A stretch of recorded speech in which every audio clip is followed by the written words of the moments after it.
మాజీ ముఖ్యమంత్రి కేసీఆర్ మాజీ మంత్రి హరీష్ రావును పాపాల భైరవులు అని సీఎం రేవంత్ రెడ్డి మాట్లాడడం ఆయన దిగజారుడుతనానికి నిదర్శనమని మాజీ ఎమ్మెల్సీ ఫారూక్ హుస్సేన్ మాజీ సుడా చైర్మన్ రవీందర్ రెడ్డిలు విమర్శించారు.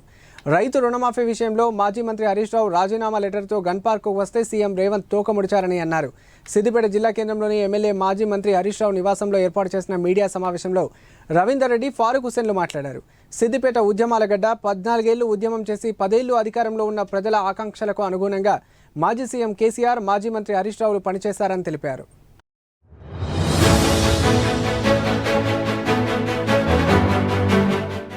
దయచేసి ఇలా పాపాల భైరవులను మాట్లాడుతున్నాం.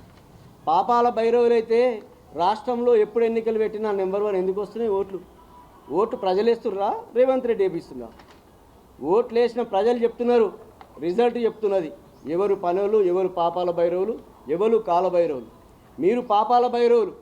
మా హరీష్ రావు గారు, కేసీఆర్ గారు, ఇలా కేసీఆర్ గారు తెలంగాణ రాష్ట్రానికి కాలభైరవుడు. ఇలా సిద్దిపేటకు హరీష్ అన్న కూడా కాలభైరవుడు.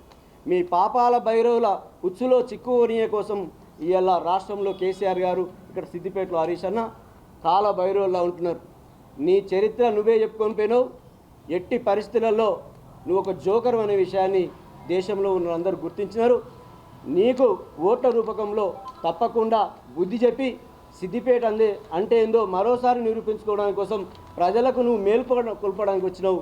రేపు జరిగే 13వ తారీఖు నాడు ఎన్నికల్లో ఓట్లు చేసి 4వ తారీఖు నాడు నీ చరిత్ర చూపిస్తాం. సిద్దిపేట